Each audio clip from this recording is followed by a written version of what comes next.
ኢየሱስ ክርስቶስ ወደ ምድር በመጣ ሰዓት ለፍጥረታት ሁሉ ነው የሞተው አይደለ? አይ ለኔ አልሞተልኝ። ይቅርታ ጋር እኔ ወንጀል አንተ እስላም ነህ? አረ ባይብል ላይ ራሱ ለማንም እንዳልሞተ ይናገራል። አሳየህ? አዎ አሳይ።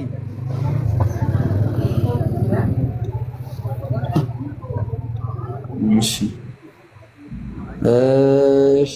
ሕዝቅኤል 18 እግዚአብሔር ምን ይላል መሰለህ መጽሐፍ ላይ ሲናገር እናንተ ግን ልጅ አባቱን ኃጢአት ስለምን አይሸከምም ትላላችሁ አለ። በደንብ አዳምጠኝ። ልጅ ፍርድንና ቅን ነገር ባደረገ ትእዛዝ ከእንደገና ጀምር። ይቀጥል። አዎ ቀጥይ። እናንተ ግን ልጅ አባቱን ኃጢአት ስለምን አይሸከምም ትላላችሁ? ልጅ ፍርድንና ቅንን ባደረገ ጊዜ ትእዛዜን ሁሉ በጠበቀና ባደረገ ጊዜ ፈጽሞ በሕይወት ይኖራል አለ። እሺ ኃጢአት የምትሰራ ነፍስ እሷ ትሞታለች። ኦኬ ልጅ የአባቱን ኃጢአት አይሸከምም። እኛ ልጆች ነን። አዳም አባታችን ነው። የአባታችን የአዳምን ኃጢአት አንሸከምም። አባት የልጁን ኃጢአት አይሸከምም። አየው የጻድቁ ጽድቅ በራሱ ላይ ይሆናል፣ የኃጢአተኛውም ኃጢአት በራሱ ላይ ይሆናል። ኃጢአተኛውም ካደረጋት ኃጢአት ሁሉ ቢመለስ ትእዛዝንም ሁሉ ቢጠብቅ ፍርድንና ቅንንም ነገር ቢያደርግ ፈጽሞ በሕይወትና ይኖራል እንጂ አይሞትም። ስለዚህ እኔ የአዳምን ኃጢአት ካልተሸከምኩ አዳም የኔን ኃጢአት ካልተሸከመ ለኔ ብሎ የሚመጣና የሚሞትልኝ ማንም የለም ማለት ነው። እሺ የአንቺ ሃይማኖት ምንድነው? ንገረኝ። ሃይማኖት ምንድነው? አንተ ሙስሊም ነኝ እንደምትለኝ አንተ ሙስሊም ነህ አይደለ? አባቴ ግን አሁን እያነበብክልኝ ያለው ምን መጽሐፍን ነው? ብሉይ ኪዳንን ነው አዲስ ኪዳንን ነው? አይ ብሉይ ኪዳን ቢሆን የእግዚአብሔር ሕግ አይለወጥም።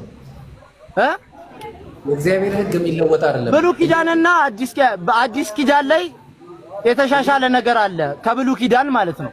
ኢየሱስ ምን አለ መሰለህ? ሕግንና እኔ ሕግን ልሽር አልመጣሁም ልፈጽም እንጂ። አየው ሕግና የማን ዘሮች ነን? ስሚኝ እኛ አሁን ከአብርሃም በኋላ ያለን ፍጥረታት ነን። ይሄ ደግሞ የተጻፈው ከአብርሃም በኋላ ላሉት ፍጥረታት ኢየሱስ ግን እኮ እኔ አምላክ ነኝ ብሎ አንድም ቀን ሰብኮ እንደማያውቅ ታውቃለህ? አምላክ ነኝ አይደለም፣ የአምላክ ልጅ ነው ኢየሱስ ክርስቶስ። የእግዚአብሔር ልጅ ነው፣ ወልድ ነው እንጂ አምላክ አይደለም። ስለዚህ አምላክ አይደለም ግን ይመለካል። ፈጣሪ ነው አይደለም እኮ እያለ ነው መጽሐፉ። አይደለም አምላክ አለው እኮ ኢየሱስ ታውቃለህ? ኢየሱስ አምላክ አለው በመጽሐፉ መሰረት። ላሳየሽ። አምላክ ሳይሆን አባት ነው ያለው። ላሳየሽ።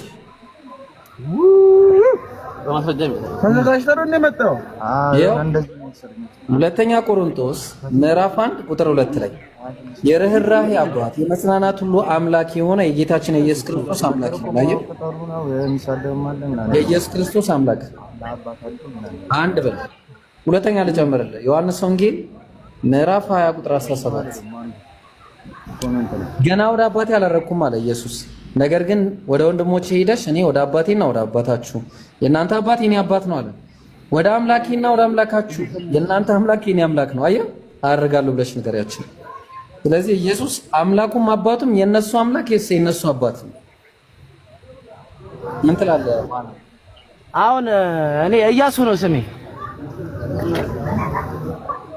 ስሚኝ አንድ ነገር ደግሞ ልንገርሽ። ማን ነው ስምህ? ኢያሱ። በነገራችን ላይ ኢያሱ የሚለው ስም የሽዋ ነው በዕብራይስጥኛው። የሽዋ ማለት ደግሞ ኢየሱስ ማለት ነው። ሆን ብለው ነው የለወጡት። ይሄንንም ላሳይ። ይሄንንም ጉድ ማየት ትፈልጋለህ? ኧረ እስኪ አሳየን አንዴ። እሺ ይመች። እሺ አንተ በጣም ያነባል እኮ የራሱ እንደዚህ አካል ግን በጣም ጥሩ እኮ ታብታብ እያደረጋችሁ 35 ሰው አለ። ታብታብ እያደረጋችሁ ለምሳሌ አንድ ላይ ምን ይሆናል? ኦሪት ዘኍልቍ ምዕራፍ 11 ቁጥር 28 ላይ ይኸውልህ ከልጅነቱ ጀምሮ የሙሴ አገልጋይ የነበረው የነዌ ልጅ ኢያሱ ይላል። አየው ኢያሱ ነው ያስቀመጡት እዚህ ላይ ልብ አድርግ። ግን አሁን እዚህ ላይ ስትሮንግ ነምበሩን ስትነካው ዕብራይስጥኛው ምን ይላል?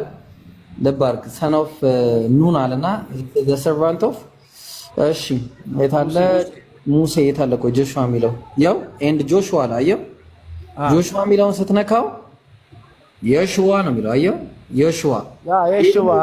ይሄ ደግሞ ጆሹዋ ማለት ኢያሱ ማለት እንደሆነ አውቃለሁ። አረ የሽዋ ነው ይሄ የሽዋ ደግሞ የኢየሱስ ስም ነው። ይሄ የኢየሱስ ስም ነው። እሺ በዕብራይስጥ እኮ ነው የሽዋ በዕብራይስጥኛ ማለት ነው። አዎ ጆቫ ሴቭድ ጆቫ ማለት ያህዌ ማለት ነው። ያህዌ አዳኝ ነው ማለት ነው። እግዚአብሔር አዳኝ ነው። ይሄ ደግሞ የኢየሱስ ስም ነው። ያው ስለዚህ አንደኛውን ነገር አወቅነው። አሁን ኢያሱ ብሎ ሰው የኢየሱስን ስም እንዳትጠቀሙ አውቀው ሸወዷችሁ እንጂ ኢያሱ የሚል ስም የለም። ኢያሱ ሳይሆን ኢየሱስ ነው ትክክለኛ ስም። አንተ ኢያሱ የሚል ስም የለም አልከኝ አይደለ እኮ? ኢያሱ ነው ትክክለኛው፣ ኢያሱ አይደለም። ኢያሱ የሚል ስም ኢያሱ ደግሞ የሚባል መጽሐፍ ቅዱስ ላይ ከሙሴ በኋላ ህዝቡን ያሻገረ አለ ነውና እኮ እሱ ነው ያሳየው። ህዝቡን ተቀበሉ የሸወዷችሁ እሱ ነው አይደለም? ቆይ ግዕዙን ላሳይሽ። እሺ ሙሴ ህዝቡን ያሻገረበትን እንትን ግዕዙን ላሳይ። በቃ እሺ ያው ምን ይላል መሰለ ግዕዙ? ወይ ቤሎ ኢየሱስ ዘነዌ አለ። ይኸው ልብ አድርግ ግዕዙ ነው። ወይ ቤሎ ኢየሱስ ዘነዌ ዘይቀውም ቅድሜሁ ለሙሴ ዘውእቱ ምናምን እያለ የሙሴ አገልጋይ የነበረው የነዌ ልጅ ኢየሱስ ነው የሚለው እንጂ ኢያሱ አይደለም። አየህ? አንድ በል። ሁለተኛ እዚሁ ላይ ደግሞ ወይ ሌላ አሁን ይሄንን ካየህ እንግዲህ አንድ እና በመጀመሪያ ቅድም ወዳየነው ነገር ከመመለሴ በፊት አምላክ ከአንድ አምላክ ውጭ አለ ብለህ ታምናለህ? ቀይ አምላክማ አንድ ነው። እኔ አንድ አምላክ እንዳለ አምናለሁ። አንድም ሶስትም ነው ብለህ ታምናለህ? እሺ አንድም ሶስትም ነው ብዬ አምላክማ አንድ ነው። አንድም ሶስትም ነው ብለህ ታምናለህ? በወልድ በመንፈስ እኔ እንደዚህ በገስ አልመልስልህም። ይኸውልህ በነገራችን ላይ ባይብል ላይ አብ ወልድ መንፈስ ቅዱስ አንድ አምላክ የሚል አንድ ጥቅስ የለም። ለኔ አብም ወልድም መንፈስ ቅዱስም አንድ ናቸው። የለም እንደዚህ የሚል ነገር ባይብል ላይ። እኔ ዛሬ ለክርስቲያኖች ሁሉ ቻሌንጅ አቀርባለሁ። ይሄንን ጥቅስ የሚያመጣልኝ ካለ ና ቄስ አቡና እስቲ ያምጣልን። ቄስ አቡ ነይ ከኛ ትንሽ የተሻለ ደግሞ ላቅርብልህ። እሺ ና በል አቡ ሄደ ተሽኮረመመ። ይኸው ለእናንተ ብቻ አይደለም እኔ ጋር 382 ሰው አለ ይስማ። አብ ወልድ መንፈስ ቅዱስ አንድ ናቸው የሚል አብ ወልድ መንፈስ ቅዱስ አንድ አምላክ የሚል ባይብል ላይ ያመጣልኝ አንድ ሰው 1 ሚሊዮን ብር እቀጣለሁ። 1 ሚሊዮን ብር እቀጣለሁ። ወላሂ በአላህ ስም ነው የምናገረው።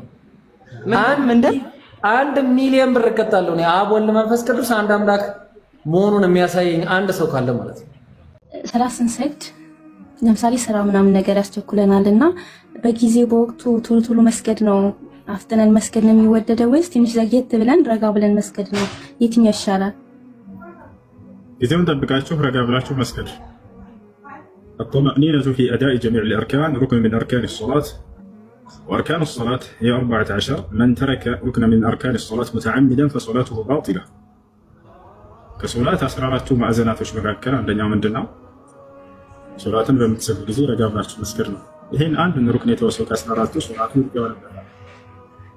ولذلك جاء رجل إلى النبي صلى الله عليه وسلم وقد حادته الصلاة وقام يصلي. كان النبي صلى الله عليه وسلم يراه امامه. فبعدما سلم جاء الى النبي صلى الله عليه وسلم وقال يا رسول الله وقال السلام عليك يا رسول الله.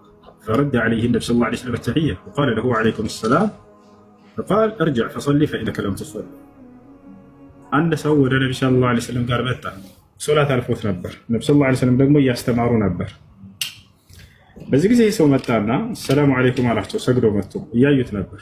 በጣም ፈጥኖ ስለነበር ነብዩ ሰለላሁ ዐለይሂ ወሰለም ወአለይኩም ሰላም ካሉት በኋላ ارجع فصلي فإنك لم تصلي አሉት። ሂድና እንደገና ተመለስ ስገድ አልሰገድክምና አሉት። فعاد فصلى ورجع وقال السلام عليك يا رسول الله. فرد عليه التحية قال له عليكم السلام. فقال له ارجع فصلي فإنك لم تصلي. ወንም መተሄደው ሰግዶ መጣና السلام عليكم አላቸው። وعليكم السلام ካሉት በኋላ አልሰገድክምና ሂድ እንደገና ተመለስ ስገድ አሉት። አሁንም ለሶስተኛ ጊዜ ሄደ ተመለሰ። ሰግዶ መጣና السلام عليكم አላቸው። وعليكم السلام ካሉት በኋላ ارجع فصلي فإنك لم تصلي አሉት። አሁን ሄደና እንደገና ተመለሰ ስገድ አልሰገድክምና አሉት። በአራተኛው ምን አለ? فقال في الرابع يا والذي بعثك بالحق ላ ኡሕሲኑ ገይረ ሃዛ ፈዐልምኒ በዚያ በእውነት በላከህ በጌታ በአላህ ስም እምላለሁኝ ከዚህ የበለጠ አሳምሬ መስገድ አልችልም፣ እባክዎትን ያስተምሩኝ ስህተቴን አላቸው። ነቢ ሰለላሁ ዐለይሂ ወሰለም ቁጭ ያደረጉትና ስህተቱን ነገሩት። ስህተቱ ምንድነው? አንዲት ነች። እሱም ምንድነው? መፍጠን በሶላቱ ላይ አለመረጋጋት፣ ዐደሙ ጡመእኒና ፊ አዳእ አሶላት። በጣም ጠቅ አድርጎ ነው ሰግደው የመጣው። ነቢ ሰለላሁ ዐለይሂ ወሰለም መፍጠኑ እንደሆነ ስህተቱ ረጋ ብሎ መስገድ እንዳለበት አስተማሩት። ከዚያም በኋላ ከባድ ሐዲስን ተናገሩ። ቃለ ነቢ ሰለላሁ ዐለይሂ ወሰለም ወየእቲ ረጁል የውመ ልቅያመቲ ወቀድ ሰላ 60 ሰነተን ላኪን ለም ትቅበል ለሁ ሰላት ፈለዐለሁ የቲሙ ሩኩዐሃ ወላ የቲሙ ስጁደሃ ወለዐለሁ የቲሙ ስጁደሃ ወላ የቲሙ ሩኩዐሃ። የትንሣኤ ቀን አንዳንድ ሰዎች ይመጣሉ አሉ። እነዚያም ሰዎች ለ60 ዓመት ለ70 ዓመት ያክል ከዚያ በላይ ሰግደው ይሆናል። ነገር ግን አንዲት ሶላታቸው እንኳን ተቀባይነት ሳያገኝ ነው የሚመጡት። ምክንያታቸው ምናልባት ሩኩዕን ረጋ ብለው ሰርተው ስጁዱን ፈጥነው አልፈውት ሊሆን ይችላል። ወይንም ሩኩዕን ፈጥነው አልፈው ስጁዱን ረጋ ብለው ሰርተው ሊሆን ይችላል። ባለመረጋጋታቸው ሶላታቸውን ሁሉ ውድቅ ሆኖባቸው ይመጣሉ። እያቸዋል። ስለዚህ ሶላትን በምትሰግዱ ጊዜ ረጋ ብላችሁ መስገድ ይሄ ነው። እሺ ከአላህ ፊት እንደቆማችሁ አስተውሉ። ነቢያችን ሰለላሁ ዐለይሂ ወሰለም ሲናገሩ ኢዛ ቃመ አልዐብዱ ዩሰሊ ፈኢነማ ዩናጂ ረበሁ ፈልየንዙር አሐዱኩም መን ዩናጂ አሉ። አንዳቸው ሶላትን ለመስገድ በሚቆም ጊዜ ከጌታው ከአላህ ጋር ንግግር እያደረገ ነው። ማንን እንደምታናግሩ አስተውሉ፣ ልብ በሉ አሉ። ከአንድ ንጉሥ ፊት ትቆማላችሁ ቢባል፣ ነገ ቀጠሮ አላችሁ ቢባል ከዶክተር አብይ ፊት እንዴት ነው? ምን ልናገረው ነው? ምን ልለው ነው? ተዘጋጅታችሁ ምናልባት እንቅልፍ ላተኛ ትችላለህ። ያን እያሰብክ የምትናገረው ነው። ከሄድክም በኋላ ወደ ግራ ወደ ቀኝ አትዟዟርም። ምን እንደሚል ቃላቶችን ሁሉ ትከታተላለህ። ምን እንደምትመልስ ታዘጋጃለህ። ወሊላሂ አልመሰሉል አዕላ፣ ለአላህ ከዚህ በላይ ትልቅ ነው ምሳሌው። ሰማይና ምድርን ከፈጠረው ከአምላክ ፊት ልትቆም በሆነህን አስብ። ሶላት ልትሰግድ በምትሄድ ጊዜ ሰለፎች ወደ ሶላት ከመሄዳቸው በፊት የነበራቸውን ሁኔታ ሲገልጹት የነሱ ያዩቸው የዓይን እማኞች በጣም ትገረማላችሁ። ከነቢ ሰለላሁ ዐለይሂ ወሰለም የልጅ ልጆች መካከል አንደኛው ዘይኑል ዓቢዲን ውዱ ሲያደርግ ጊዜ እጁ ይንቀጠቀጥ ነበር፣ ከእጁም ላይ የውዱ ማድረጊያው ይወድቅ ነበር አሉ።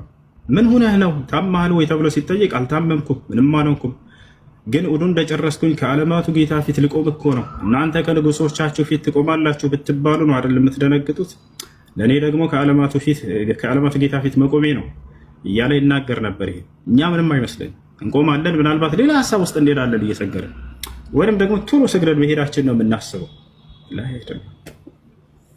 ኢዛ ቃመ አልዐብዱ ዩሰሊ ፈኢነማ ዩናጂ ረበሁ ፈልየንዙር አሐዱኩም መን ዩናጂ አሉ ነቢ ሰለላሁ ዐለይሂ ወሰለም። አንዳችሁ ሶላት ለመስገድ በሚቆም ጊዜ ከአላህ ጋር ንግግር ሊያደርግ ነው። ስለዚህ ማን እንደምታናገሩ ቆም ብላችሁ አስተውሏል። ያ ነው በሶላት ውስጥ ኹሹዕ እንዲኖራችሁ፣ ለአላህ ፍራቻ እንዲኖራችሁ፣ ወይንም ለሶላታችሁ ትልቅ ቦታ እንዲኖራችሁ ከፈለጋችሁ አንደኛ ይህንን ማሰብ ነው። ሶላት ለመስገድ ወደ መስጅድ ስትገባ ጊዜ ከጌታ ከአላህ ጋር ንግግር ማድረግ ነው። ነቢ ሰለላሁ ዐለይሂ ወሰለም ምን ብለን እንደምንነጋገር ሁሉ እርሱም እንደሚመልስልን ሐዲስ ላይ ተናግረዋል።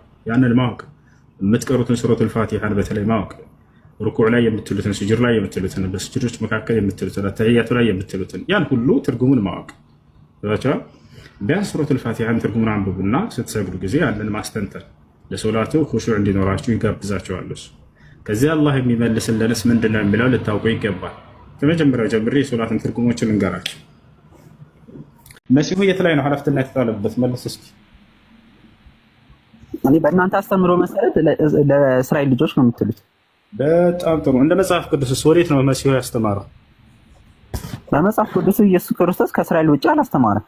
በጣም ጎበዝ ልጅ። ይሄ ነው እያልን ያለን። ነቢዩ መሐመድ ሰለላሁ ዐለይሂ ወሰለም የተጣለባቸው ኃላፊነት ለዓለም ነው። መሲሁ የተጣለበት ለእስራኤል ህዝብ ነው፣ ለአንዲት ህዝብ ነው።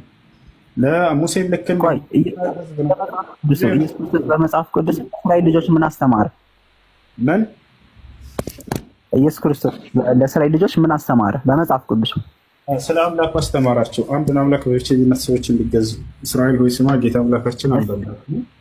ያን አስተማራቸው። ማስረጃ ለስ ዮሐንስ ወንጌል ምዕራፍ 17 ቁጥር 3 ምን ይላል? የእርሱም የኢየሱስ አምላኩ ጭምር እንደሆነ ሁሉ አስተምረዋል። ዮሐንስ ወንጌል ምዕራፍ 17 ቁጥር 3 ላይ ወደ ሰማይ ቀጥ ብሎ አባቱ አንድና ብቸኛ እውነተኛ አምላክ እንደሆነ ማን ነው እንዲሁም የላከውን ኢየሱስ ክርስቶስን ያውቁ ዘንድ ይህች የዘላለማዊ ሕይወት ይላል። ዮሐንስ ወንጌል ምዕራፍ 20 ቁጥር 17 ላይ ወደ አምላካቸው አድርጋለሁ እያለ አምላኩን አስተባብራቸው። ግን እናንተ ካላችሁትና አንተ ራስህ አምላክ ነህ ብላችሁ አመለካችሁ። ክርስቶስ የትኛውም ቦታ ላይ አምልኩኝ ሳይል በክርስቲያኖች እየተመለከ ይገኛል። በጣም ያሳዝናል። እሱ ግን ያስተማረው ምንድን ነው? አምላክ እንዳለው ነው ያስተማረው። ይህን ታምናለህ አይደለ? እኔ አምላክ ክርስቲያኖች ኢየሱስ ክርስቶስ አምላክ የለውም ብሎ የሚያምን የለም። በጣም ጥሩ። ኢየሱስ ክርስቶስ አምልኩኝ ብሏል? አምልኩኝ ብሎ አያውቅም። አምላክ መሆኑን ግን ያለ ነው። ስለዚህ ኢየሱስ ክርስቶስ አምልኩኝ ሳይል ያመልኩታል ክርስቲያኖች። አንዲት ቦታ ግን አምልኩኝ አላለም። አምላክ መሆኑን ግን ተናግሯል። እኔ አምላክ ነኝ ብሏል። የት ጋር ነው ያለው? ኢየሱስ ክርስቶስ ምድር ላይ ያስተማረ አንዲት ቦታ ላይ እኔ አምላክ ነኝ ብሏል? ባስተምረው ደረጃ እኔ አምላክ ነኝ ብሎ አላስተማረም። ከአምላክ ግን እኩል ክብር እንዳለው ተናግሯል። ግልጽ ክርስቲያን ተናጋሪ መጣ ዛሬ። አምልኩኝ አላለም፣ እኔ አምላክ ነኝ አላለም። ባስተምረው ደረጃ ገበዝ። እሺ ታዲያ ኢየሱስ ክርስቶስ አምልኩኝ ካላለ ለምንድን ነው የምታመልከው? ለምን እሱ የላከውን አንዱን አምላክ አታመልከው? አይተው የላከው አባቱ ነው። አባቱ ነው ሳይሆን ቆይ አንዴ አምላኩ ነው የላከው አይደለ? ክርስቶስ አምላኩ ነው። በጣም ጥሩ። ማንን አምልኩ ብሎ ነው ኢየሱስ ክርስቶስ ያስተማረው? ኢየሱስ ክርስቶስ ማንንም አምልኩ ብሎ አላስተማረም። ተው። እኛ ግን ስግደት ለአብ እንሰግዳለን እያለ አላስተማረ። ወደ ማን ነበር ሲጸልይ የነበረው? ወደ አባቱ። ወደ አምላኩ ነው አይደለም? ወደ አምላኩ ወደ አባቱ። በጣም ወደ አምላኩ ይጸልይ ነበር። የአምላኩ ማን ነው? ኢየሱስ ክርስቶስ በቃ አባቱ ነው። አምላኩ ማን ነው ነው ጥያቄ። ማን ነው አምላኩ? አባቱ ነው። ምንድነው? አይደለም ምንድነው ምኑ ነው ሳይሆን ያ ማን ይባላል? አምላኩ በቃ ያው እግዚአብሔርም ይባላል፣ ኤሎሂም ይባላል፣ ኢሻዳይም፣ ያህዌም፣ ጀሆቫ ማንነቱ ነው። ስም የለውም። ስም የለውም አምላክ። ስሙ ማንነቱ ነው። ስም የለውም። ስሙ ማንነቱ ነው። ለምሳሌ አብ ስትለው አባት ነው እንጂ አባት ስሙ ሆኖ አይደለም።